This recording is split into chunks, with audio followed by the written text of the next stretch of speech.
Hey everyone, welcome to Instant Analysis, a special edition of Instant Analysis. It's National Signing Day 2021. I'm your host, Ryan Abraham, joined by Gerard Martinez. We're trying to do a live show today with Gerard and Chris Trevino. We had some technical difficulties, so Shotgun and I end up doing a live show. You can find that on uscfootball.com. But we wanted to talk to Gerard. Obviously, he's our national recruiting analyst, knows so much of what's going on about USC football recruiting. He's been covering it for a very long time, almost 2 decades now, Gerard. Has it been that long? Yeah, 20 years. 20 years? Wow, that's a long time. But yeah, so we've been together a long time. Very interesting class because this is the first time we didn't get to see California players even play their senior year of high school. Went from a class ranked 64th in the country last year, the worst we've ever seen, to number 8 in the country as of right now. We're going to get into what Clay Helton said in his press conference, Gerard, but overall, just kind of get your thoughts on USC's recruiting class of 2021. Yeah, I think it's a class that's really built on the defense. Looking at the playmakers and the guys that you're excited about seeing next year, the ones that have the potential to have contributions early on in the year, I think it's mostly on the defensive side of the ball. Obviously, they do a great job. Dante Williams and Craig Niver with the defensive back class. You get 6 defensive backs. You get 5 of those guys on campus early, or actually 4 of those guys on campus early. Zamirian Gordon, who's the 6'2", 195-pound safety from Downey High School. He's going to be able to come in, play that strong safety position. He's going to get a run at Talanoa Hufunga's spot. That's going to be the big spot that's open. I think we thought coming into the offseason that we were going to see both of those safety spots open, but Isaiah Polomal actually comes back. So it's going to be interesting to see how they shift around those players and whether you have Isaiah Polomal actually come down and play Talanoa Hufunga's spot, or if you keep him where he is, and he was more of the single post-high safety, as they called it at USC,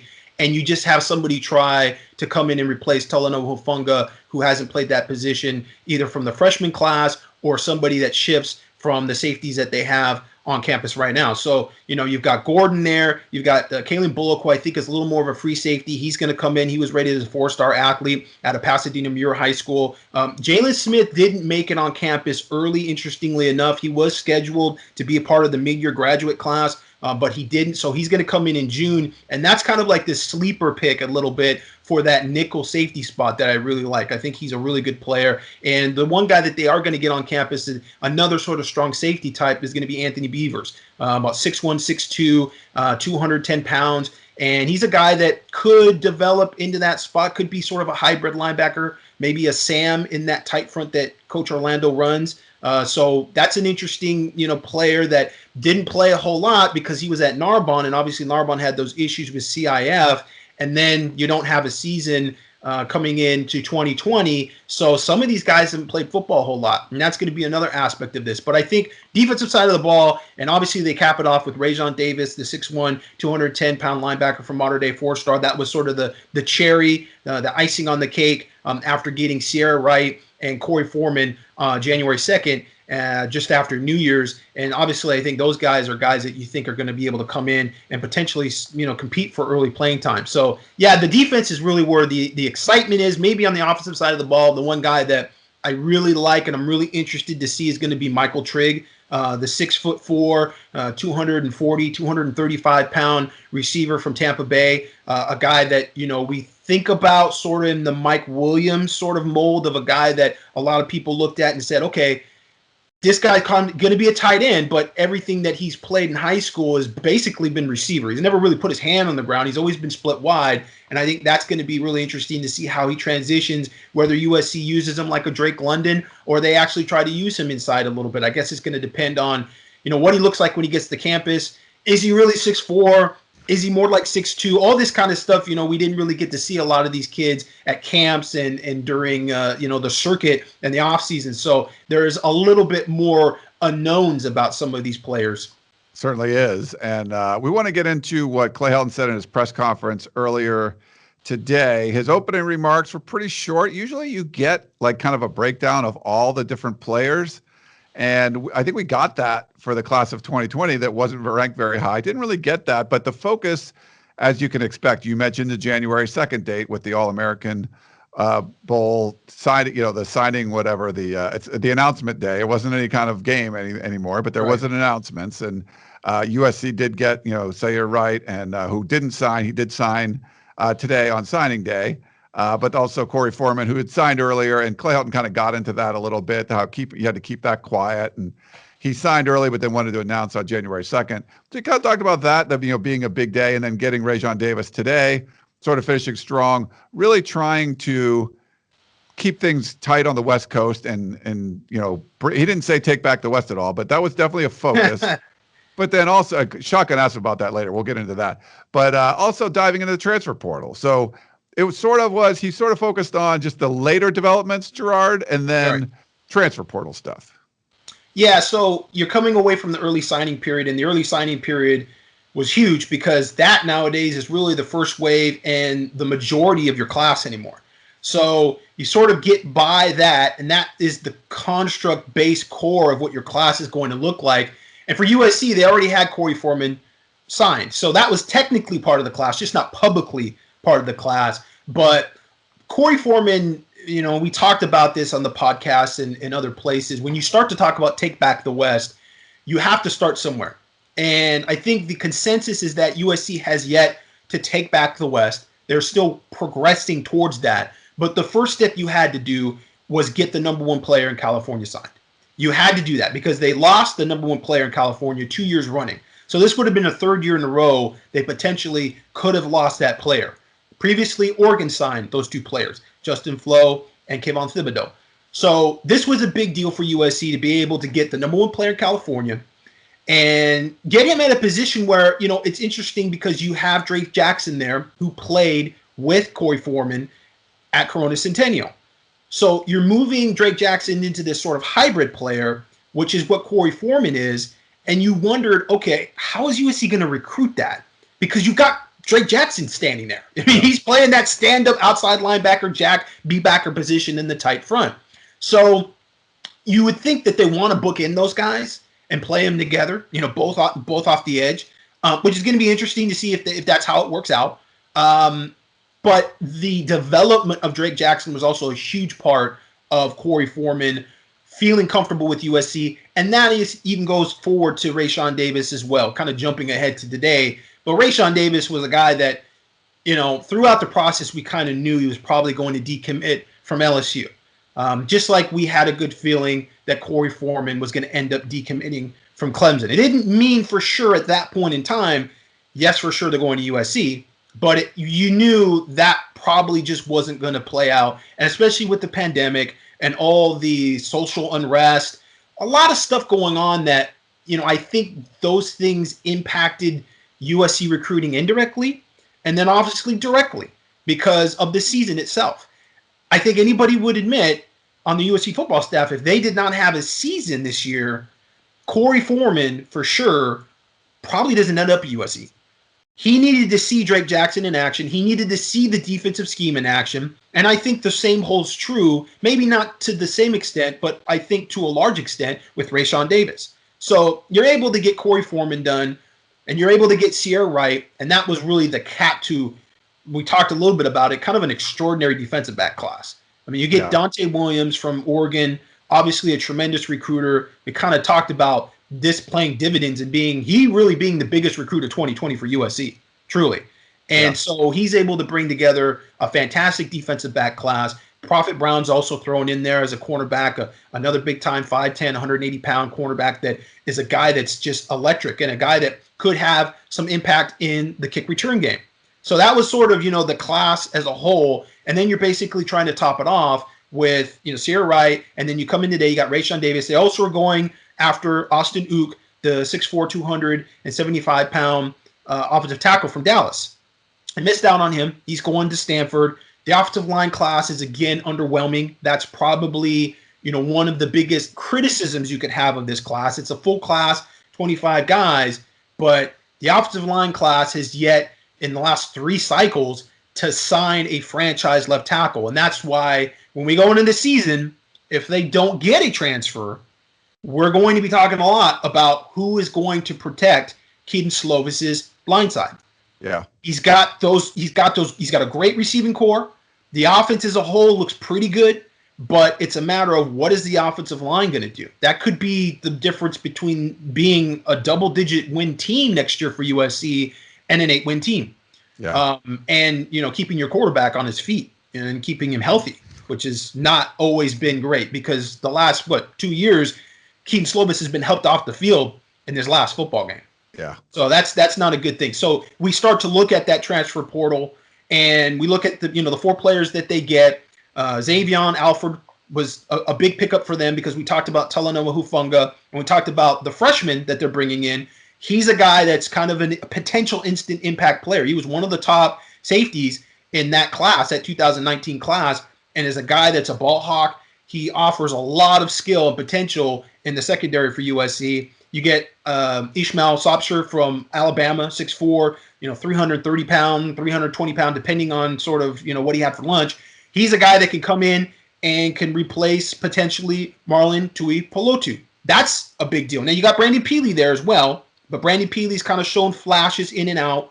But if you can get Sopsher playing to his level, if you can get the most out of him potential-wise, the skill set and the athleticism that he has at that size, you got a guy that can really change that defense quite a bit for you. You've got a guy that's an actual pass rusher as a zero technique, which is really like it's a whole nother dimension in that defense if you can get that guy. Normally, you're really just recruiting sort of a plugger, a run stopper, a guy that can play a two-gap defense type of guy that just takes up the middle of that defense and allows your linebackers to run free. And if you've got a guy that can do that, but then he can also make that quick, sudden move and get by that center and get into the offensive backfield, I mean, now you've just got chaos, and that's what you want as a defensive coordinator. So he could be a really big-time player for USC as well. They get the running back transfer, Keontae Ingram from Texas, a 6'1", 220-pound-ish, 215-pound running back from Texas, former four-star from Carthage, Texas, a big-time player, but not a guy that necessarily lived up to expectations, I guess, at Texas. And obviously at Texas, you get Bijan Robinson there, who USC wanted. Remember him? Yeah. They missed out on him. Now they're getting the guy that was beat out by him, which, sometimes you just need to get your foot in the door and you need to get those reps. But, obviously with USC in the run game, that's a work in progress as far as getting the running backs the amount of carries that they need. I think it's great that you get a solid guy with talent, on that depth chart at running back, because that's huge. They just don't have a ton of depth. In terms of his fit in the offense, however, he was at Carthage. He was really good. They played under center. They played a single back offense. It was a dot offense, ace offense, and they gave the ball to him a lot from under center. And this is obviously different. What USC is running right now with the sort of pro rate offense that, I call it, because you're using that 11 personnel a lot. You're using tight ends, but you're still using the 3 receivers. So, there's a little bit of Stephen Carr to his game. He's bigger than Stephen Carr. I think he's a little faster than Stephen Carr.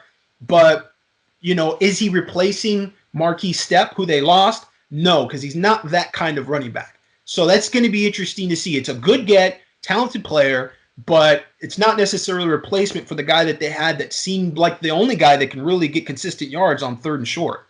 So, that's sort of like, the development. And then I'm trying to think of the fourth guy. Katie Nixon. Yeah. Oh, Katie Nixon, who we always kind of forget, stature-wise, a little small receiver. I think a good player. Obviously, he comes into USC. He's got like 103, 106 catches or something career-wise. He would be the leading receiver coming back for USC right now.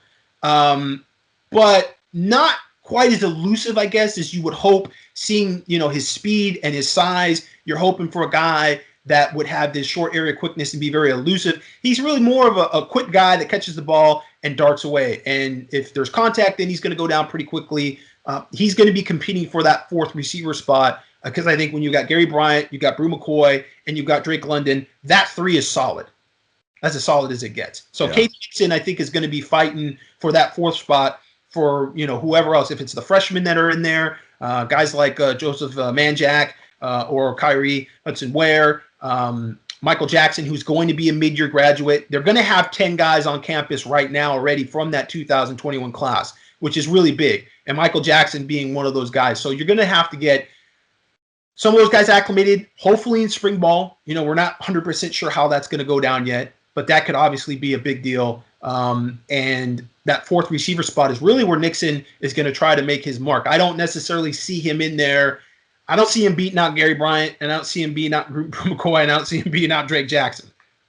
Yeah, we'll see. I mean, I think there's a chance for Gary Bryant. Man, there's a lot to unpack there, Gerard. I did ask about Katie Nixon to Clay Helton, and, sort of talking about how that came into the mix, and, they wanted someone to be able to replace, an experienced guy. If you can bring someone in to replace a guy like Tyler Vaughns and Amon-Ra St. Brown, they need to replace that production. They like what they saw. I mean, getting a guy from the Pac-12 South is significant. He didn't talk about Ingram at all. That wasn't announced, but I believe he's still going to end up signing. He just hasn't. I don't think all the I's are dotted and the T's are crossed yet. But certainly, major impact on the transfer portal. And you're not going to see that reflected in the rankings, but all these guys look like they can play. So that'll be interesting to kind of see how they're all used, down the road. But you had mentioned about getting guys like Corey Foreman. If USC didn't play in 2020, even though it was 6 games, they probably wouldn't have got guys like him or Raesjon Davis.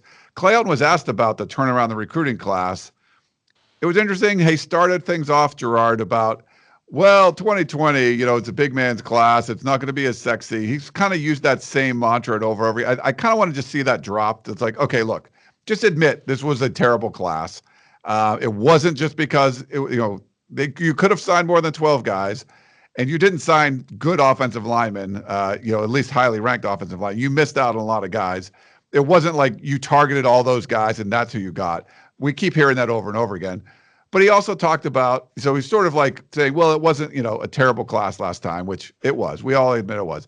But, bringing up the fact that playing football made a difference in the class. And I think it did for sure. And you mentioned it earlier. He brought that up. Yeah. He brought up the support he's getting from from the administration now, and the fact that they could put money into the video department. They could add to like the Gavin Morrises of the world and get support there. And, having the staff, guys like Dante Williams, we'll talk about him in a second, but there were definitely factors to making this a better class. And, I really wasn't thinking about playing football as being one of them, but without that letter that USC players sent to the governor, I don't think the Pac-12 plays football at all, and I don't think USC has as good of a recruiting class as they did.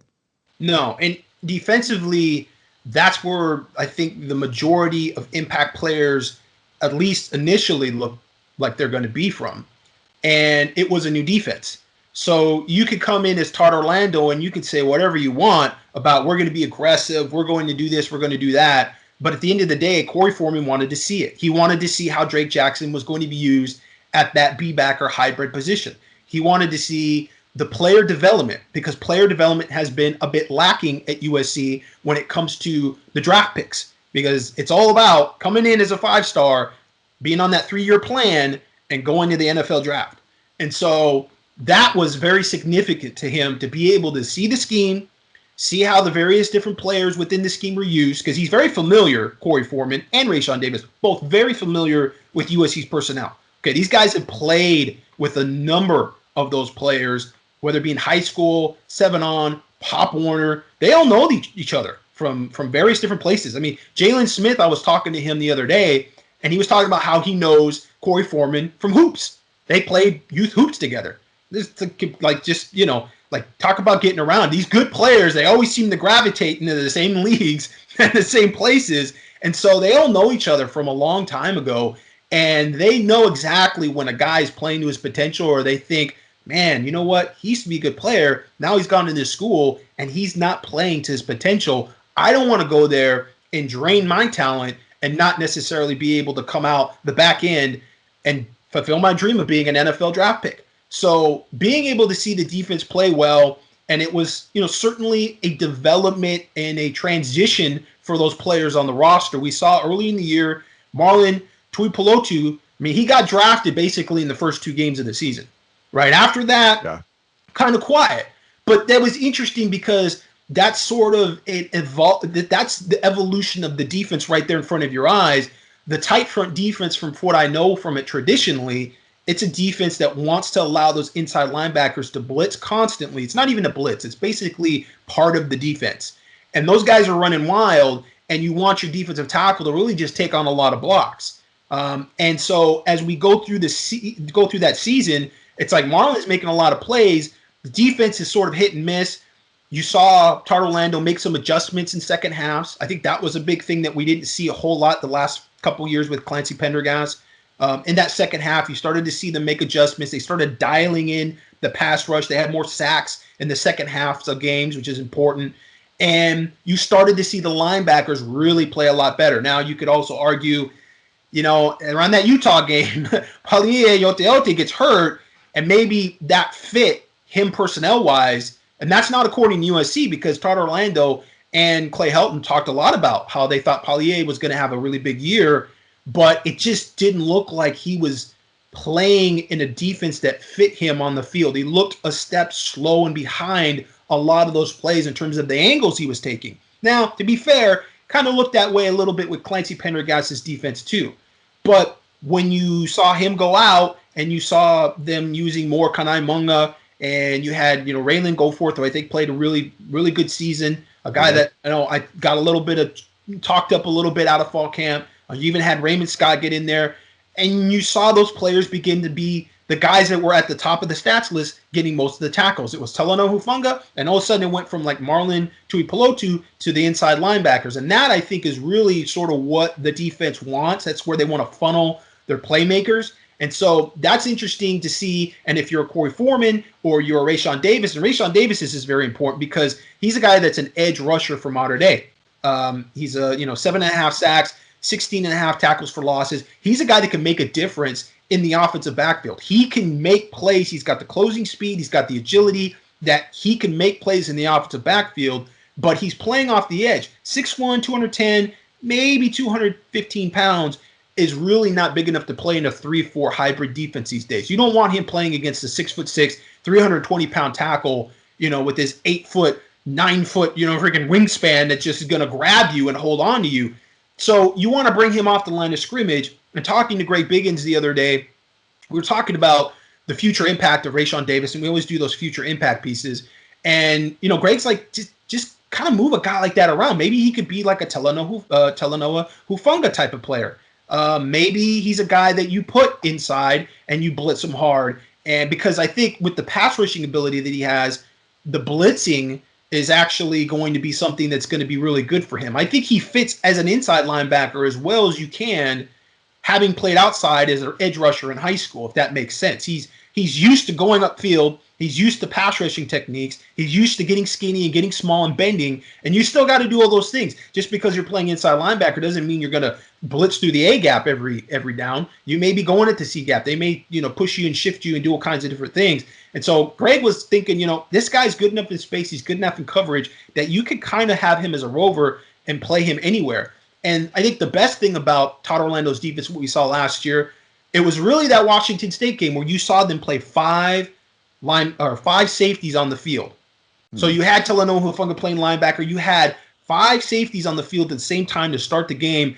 And I think that shows a willingness to be flexible, to use what personnel you have, and have it match up against the offense that you're playing against, and not just have this stagnant, hey, this is our base personnel, this is how we run it, and this is who we're going to run it. These are our starters. They're the guys who are going to play the majority unless somebody gets hurt. It was, let me try to find what works. And that, I think, in college football is what ultimately works. Yeah. Well, a bunch of those guys you mentioned, Gerard, and you mentioned Dante Williams before. He obviously had a huge impact on this class. Some of the guys you mentioned probably don't come to USC without him. They don't play. They don't come. Dante Williams isn't there. They don't come. Clay Helton was asked about it. And to me, it felt like he tempered the, he didn't want to put too much praise. All the credit. Yeah. So he's like, he said, I'm paraphrasing here. He said, we recruit as a team. He says, I always say that, but Dante obviously did a wonderful job.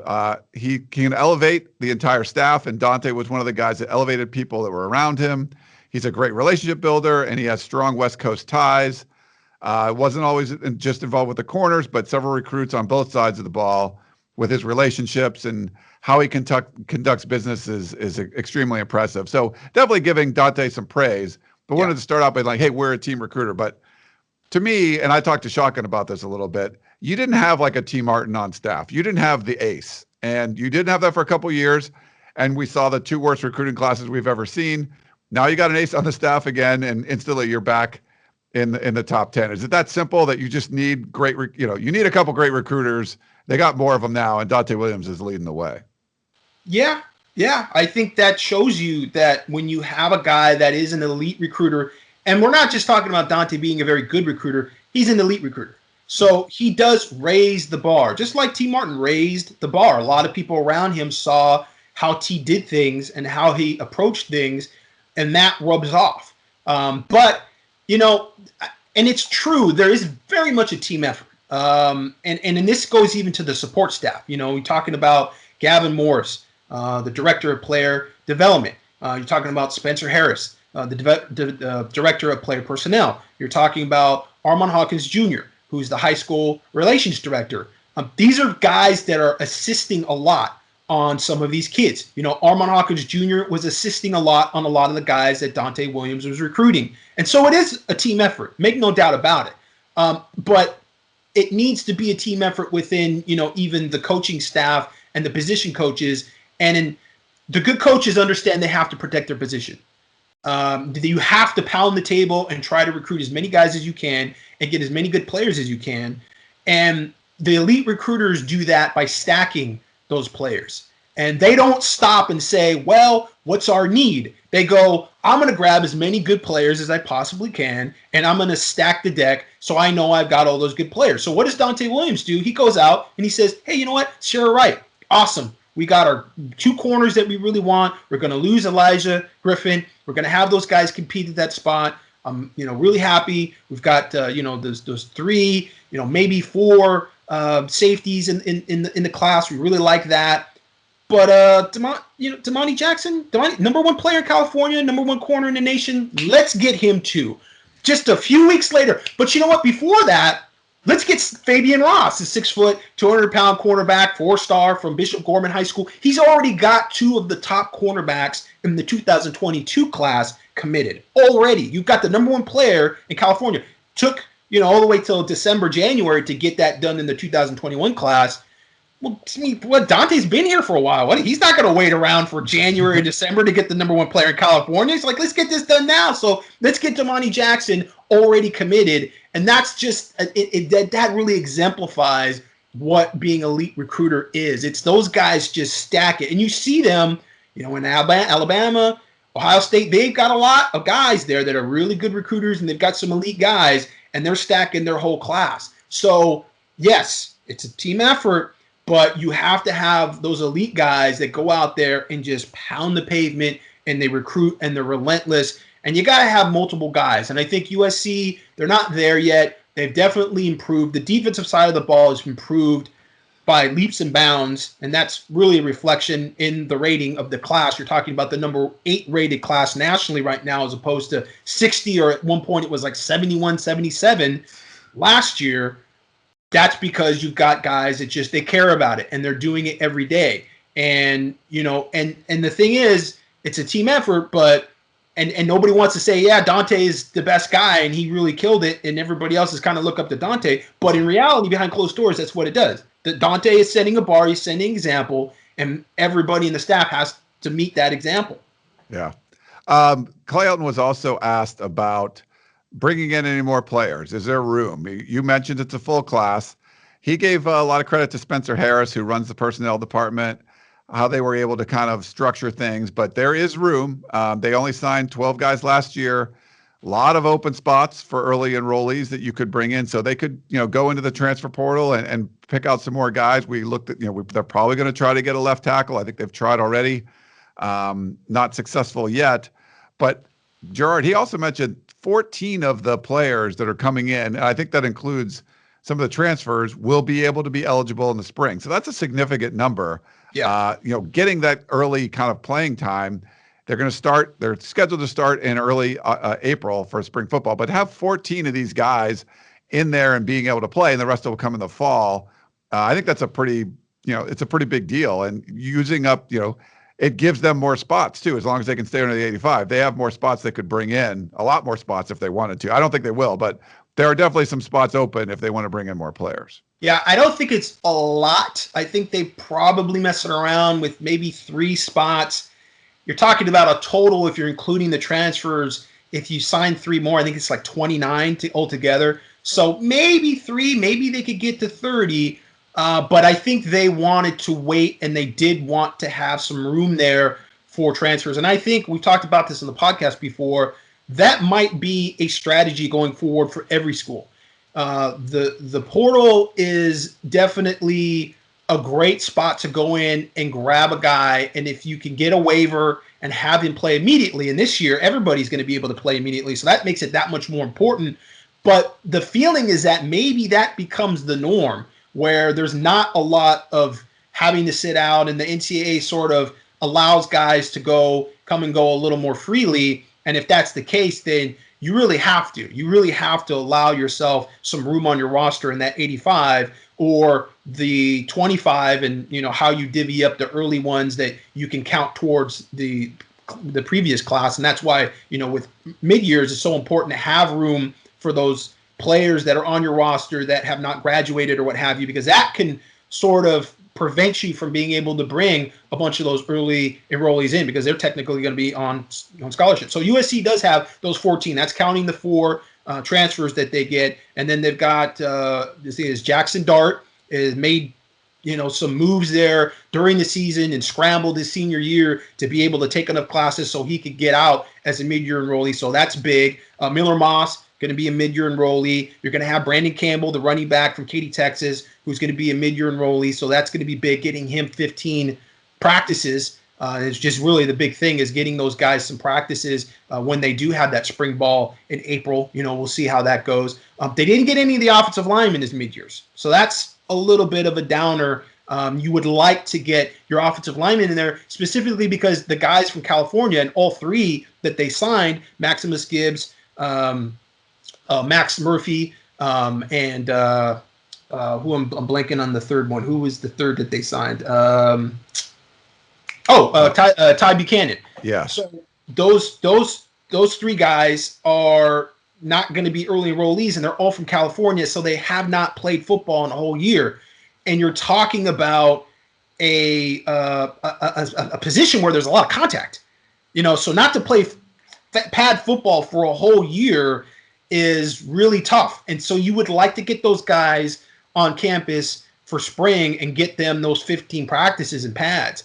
And unfortunately, they're not. So that's kind of going further into the criticism, or if there's a really a weak spot in the class, it's the offensive line. And I think that's, they've got good offensive linemen. I think that's a good group locally. It's just you didn't get that, franchise offensive tackle. And again, not getting any of those guys early on campus is probably going to hurt. But you get Jay Toya, defensive tackle, that's going to be on campus. And I think that's, kind of a big deal. You're going to get Julian Simon, the linebacker from Tacoma, Washington, who's a 4-star, who's going to be on campus. And then you get the defensive back. So, yeah, you get 10 of the actual high school players that are in the 2021 class signed and on campus early. And then you're going to get those 4 transfers. And probably, I think at least 2 more transfers, I think, are probably incoming for USC. Yeah, you mentioned the transfers, and we're seeing a shift. I think 24/7 Sports wrote about this today.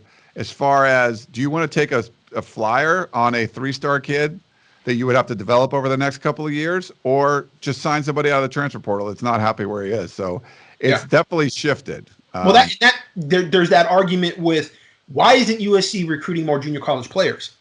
And at this point, the transfer portal is much more enticing and tempting than junior college, where you just don't know about those guys academically. You're getting a kid that is already in a Division I school, 4-year university, and he's going to have his transcripts all clean and done right, and they're going to fax them to you. You're not going to have to go down somewhere in Mississippi or some random place and go try to find, the transcripts that are written in crayon. You're getting the kid that's going to be able to transfer right in, and the clearinghouse is not an issue and all that kind of stuff. And so that's a big weight off the coaches when they're actually putting that effort and that time into getting a kid. With junior college, you may bust your butt a whole year and feel like you got a guy and he's going to be an early enrollee. And time again with USC in the past, they had guys that were supposed to be early enrollees, and then they didn't get in as early enrollees. So they ended up being in June if they got in at all. So Yeah. I think that's a big temptation. And obviously right now, because they don't have to sit out a year, it's a no-brainer. You've got to go to the porthole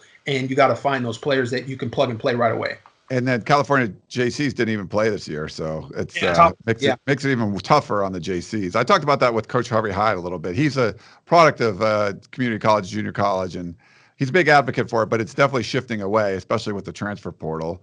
Clay Elton was also asked about as far as like getting a top player like Corey Foreman, what he does to get rally the troops around you, like how you can build recruiting classes around him. Obviously, probably help with Raesjon Davis, but, Zaire Wright had already signed. But you'd mentioned like Damani Jackson, getting him for the class of 2022.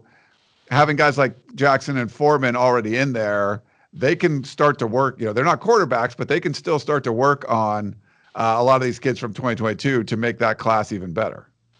Yeah, it helps. I mean, there is that modern day pipeline when you're talking about Raesjon, and you already got Brew on campus, and those parents are very close. And so Damani sort of follows in that. And I think, like I said earlier, with those guys, there's a nucleus there. A lot of them played Pop Warner together. And just because they're a part of a class in high school doesn't mean that they didn't play together with guys that were 2 years younger than them. Sometimes it's a weight thing. So you're playing with guys, and there's a group that's probably 2 or 3 years within each other that all know each other, and they're all very familiar. And again, they talk to each other all the time. So if those kids are happy at USC and they're producing at USC and they're able to move on and go on to the NFL, then it just recruits itself. There's a cycle there. And certainly I think, one guy that this hurt, and I've talked about this in the past, probably with the recruiting process and who he was coming out of the recruiting process and going to USC and not being that guy that he was in high school, was Imam Marshall.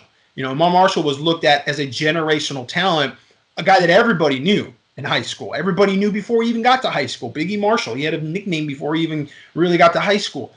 Sort of like a DeAnthony Thomas type of kid that everybody knew coming up through Pop Warner into high school. This guy's a generational talent, goes to USC, homeschool, and didn't get the 3-year and done plan done. He had to take the 4th year, which he really should have. I mean, it was a great decision by him. He played really well his senior year. But that wasn't necessarily the plan, and I could already hear, on the 7-on circuit and the camp circuit, a lot of chirping about that, a lot of questions about that. And then he goes, I think he was in the 4th round pick, maybe a 5th round pick. I can't remember, for the Baltimore Ravens. Or maybe 4th. I don't. Yeah. And unfortunately, he had an ACL injury this season, so we wish him well and hope he gets back. He was, making some strides with Baltimore, but not the first day pick that you would expect, that everybody expects. And listen, that's not totally on SC either. I mean, this is, it's not a perfect science. Just because a guy's a 5-star and he's got, a great nickname coming out of high school doesn't mean he's going to be a 5-star first-round pick with a great nickname coming out of college. Sometimes it just doesn't work that way. But I think that did sort of, in some people's minds, along with some other guys that had not got to their full potential and been drafted really high over the years for USC. I think when you see that dip, that's what the kids look at. Listen, the kids are not looking at the program through the perspective of the peristyle. The fans accumulate information and knowledge and data about the team much more than the recruits do. The recruits are literally Sports Center. Okay, they're looking at their phones. Oh, USC won today. Cool. Even when they're at games, they're looking at their phones. Their focus and their attention to detail is usually not that great. And so, when it comes to the first round picks, it comes to the stats. We'll talk about this with running back recruiting and how difficult it can be because USC didn't put up good numbers in rushing. It's very easy to recruit on stats. You can walk in there. If you listen to Nick Saban on that Zoom call where he had to record that Zoom call and it went public, you see him rattling off a bunch of stats about we've had more linebackers drafted in the last whatever years than we've had losses or something of that nature. Like, those are great stats for kids that just go, oh, wow, man. Yeah. You've been to the college football playoffs 9 of the 11 years. Yeah, man, that sounds amazing. Those are just easy things to drop on kids, and they resonate more than, this 5 year of, what did USC do here? And I've watched the team and I've seen how they played. And yeah, you know what? They played terrible in the first half. And they barely won the game in the fourth quarter. And just because you play three terrible quarters and 4 minutes of great football doesn't make you a good team. Well, you know what the kids saw? They saw USC made a great comeback win against Arizona State. Wow, man, Brew McCoy, that was a great touchdown. Oh, wow. Did you see Drake London at the end? Wow. That's what they see. Yeah. Cleon was also asked about, such a stellar defensive defensive class. If anyone would stand out and he thought anyone would play right away. He's kind of talked about they're all great, didn't mention anyone by name. So I was hoping he would talk to somebody there. But Shotgun asked about what we talked about a little earlier. Did you take back the West? He said that was the mantra. Did you guys think you did that? So it was a pretty poignant question. And Clay said, I think we had success in areas that we needed, Shotgun. For us, I was very proud of today. So he said back in December, he was really happy with where they were. There were some significant targets still left out there, and they were able to get a bunch of them and with those guys with ties to the West Coast. So with the spaces they had left available, we needed to go out and, get guys like, Corey Foreman and stuff and Davis and guys like that. So he says, ultimately, our goal is to bring these young men and win championships. And I believe once the championships will be, then we'll be a lot happier. And I think these guys can be a significant step towards that. So, didn't beat Oregon in the season and didn't beat Oregon on the recruiting trail. So it's hard to say take him back to West, but getting the top player in California and Corey Foreman, it's a step in that direction, at least I would say. Yeah, that's a fair assessment. I think, Oregon is definitely still looming there. You had an opportunity to beat them on the field this year, and you didn't. But I guess, like I said, you kind of have to start somewhere. When you're coming off of being, I think they were 10th in the Pac-10 in the 2020 class in terms of their team recruiting ranking. So you have to get some traction again, and certainly Corey Foreman is a big piece of that puzzle, just from a statement standpoint. From a talent standpoint, yes, but need-wise, no. They didn't need an edge rusher all that bad. Like, they need an offensive tackle. I think a great question that was brought up on the Peristyle about a month ago was, who would you take, Corey Foreman or a 5-star number one offensive tackle? To be named, just a guy, he's the 5-star number one offensive tackle. And it's a really poignant question because there's more to Corey Foreman than just Corey Foreman, the guy that's going to get you sacks. There is the statement of getting the number one player in California. And that in and of itself, it recruits itself, it helps the brand, and again, it sort of placates the fan base to some extent, and you can gather a little bit momentum. So when you get on the field, everybody's sort of on the same page. And so that's the significant thing, and they did take a good step towards that, getting Corey Foreman. Yeah, I think Oregon signed the number one player in California the previous two classes. So that's at least you didn't get a better class than Oregon, but you at least take that step to get the top player in California. Like I said, they've got Foreman this year, and they've already got Damani Jackson committed for next year. So technically, if USC is able to keep Damani Jackson, which obviously there's a long way till signing day 2022, they've kind of evened that out a little bit. But you do have to beat Oregon on the field, and this year was a great year to do it. Luckily, that game and that loss did not really hurt their momentum too much. It was a bad loss at the end of the year. It's the Pac-12 championship game. It's an odd year, and I think overall, you and I disagree on this. I don't think the season was a failure. I think that there were victories in the season, and it was a weird year, and you kind of have to take all that into context. I understand the argument, though, and I think, like I said, it's a valid point to say, if you're taking back the West, well, you got to beat Oregon in something. you got to beat them in something. Didn't beat them on the field, didn't beat them recruiting, so you didn't beat them at all. Exactly, but you definitely are more competitive at this point, and you came closer both on the field and in the recruiting process than you were last year. So, you're looking for something in terms of progress, trajectory-wise, they at least accomplished that much. And the next step is obviously you've got to beat them in both. Yeah. Yeah. I mean, USC fans, I'm sure will be very happy, Gerard, that they almost beat Oregon on recruiting and on the field. That's progress, though. It was a failure, but that's another argument. There's a lot going on here. I asked Clay Helton about it's not solidified yet, but name, image, and likeness, how they would utilize that. If you saw any of the videos, they produce videos for every player that's signed. I asked Clay Helton about it. He said, yeah, like a guy like Sia Wright, who's, an actor is going to be in, what's the Space Jam 2? Space Jam 2.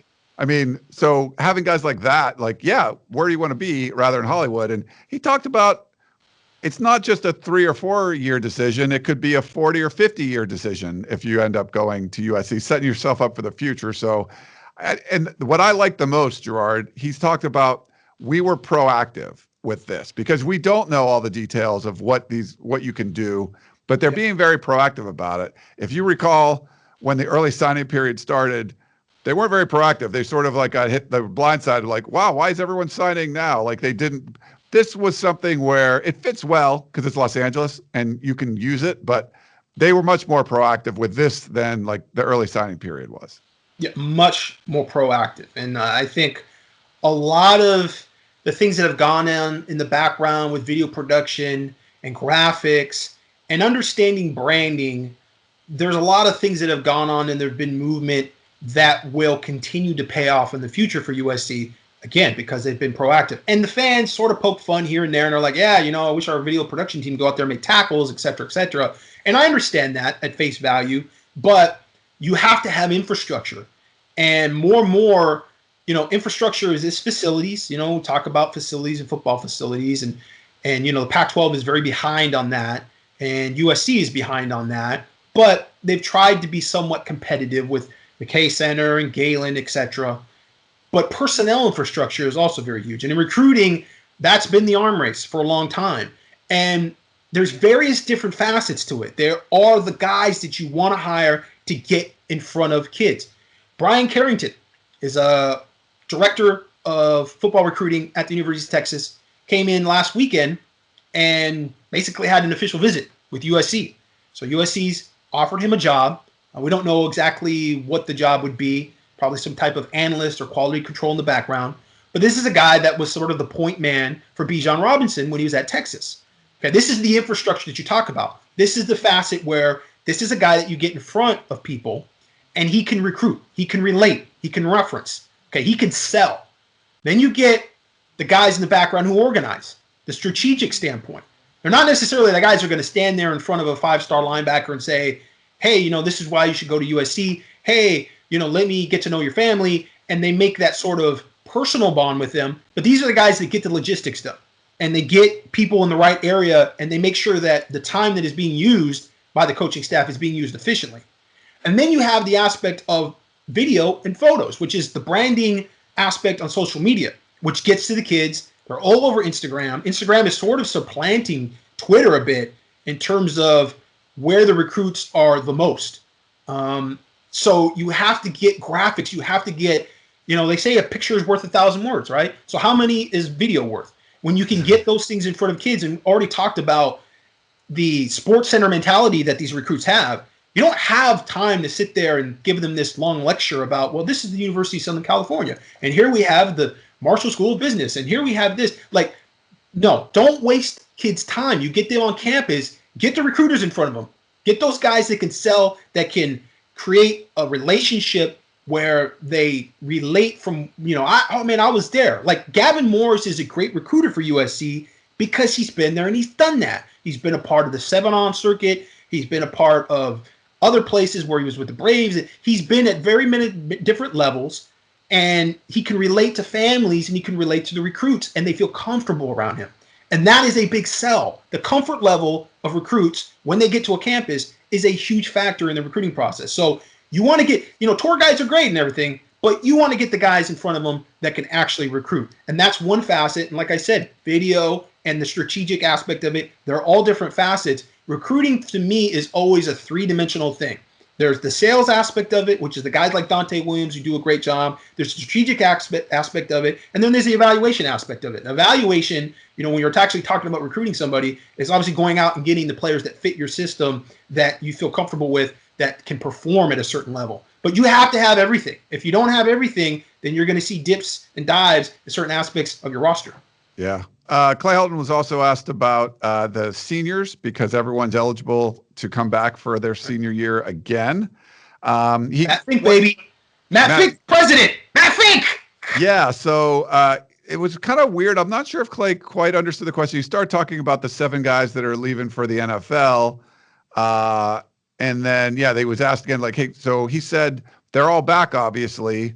But he said everyone else, so anyone that's not going to the NFL or went into the transfer portal, then he said they have the opportunity to come back. So I'm assuming, everyone was assuming from what he was saying, it's like those guys are back.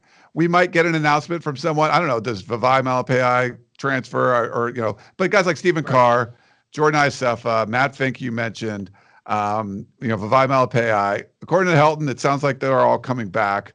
But he said he kind of put that in there, the opportunity to. So maybe you see someone decide to either, forego their last year of eligibility, retire, or go in the portal to play 1 year somewhere else. But sounds like anyone that hasn't already transferred out or went to the NFL will be back. Yeah, and I think, that's the interesting aspect of this, because right now we're talking about transfers and we're talking about the turnover on the roster. But if there's a spring ball, and this is another thing where, USC and the Pac-12, they got to get on the same playing level as the rest of the country. They weren't this year. They were a step behind, and you talk about branding, that hurt the Pac-12 brand quite a bit. The margin that was there between the Pac-12 and the SEC and the Big Ten, not maybe as much as the Big Ten because they started a little late, but they're still way behind as far as branding and in terms of, I think, the respect the college football fans have for the conferences. USC's Pac-12 in general is behind everybody right now. And so you got to get on this. You got to have spring ball, man. You got to figure it out. If there's a question as to whether, maybe we're not going to have spring ball or not, then you need to ship the kids off to Arizona or wherever they're going to be able to have spring ball to be able to continue to get your team ready and get your team right and be able to have that preparation and get those practices in, because they're important. They're very, very important. And so, just from a branding standpoint, I do think the Pac-12 is a little behind. But if we get to that point where we have spring ball, then it opens up again. The summer is going to be crazy with transfers, because then you're going to come out of spring ball and, somebody doesn't get as many reps as they think they should get. Guys are going to be leaving. So we're talking about, how many rides does USC have and what's the ceiling of it for this class? We don't really know, because there could be a ton of attrition that comes out of spring ball. Yeah. All right. Well, this was supposed to be instant analysis, which is typically like 15 minutes. We're over the 50-minute mark. So the instant part is how quickly we react after there is newsworthy event. It's not how long the reaction is. Right. This is a little longer reaction. Keely would be very mad at me. She's like, how do you let him go this long? But it's good. We wanted to get your thoughts on this. We'll probably put it up as a podcast and stuff too, but just wanted to kind of get everyone sort of up to speed on where USC is with the classes. We wanted to have like kind of a live reaction, and it didn't work technically. So, hey, this is the next best thing. The next best thing. All right. Well, that's we're going to wrap things up. Thanks, Gerard, for coming on and sharing your thoughts. Yeah. Thank you for having me. Here's me face. Yeah, we get to see Gerard Martinez, which is always great. Thanks to all of you out there for watching us here, and hope you check out uscfootball.com. Hope you enjoyed National Signing Day. I know it's not the same as it was before, but it's definitely interesting. It's a lot different, but we adapt. We have to be adjusting and adapting and just changing what we do on the fly, and we've been doing that all the time. But that's Gerard Martinez. I'm Ryan Abraham. Thanks so much for tuning in, and we will talk to you next time.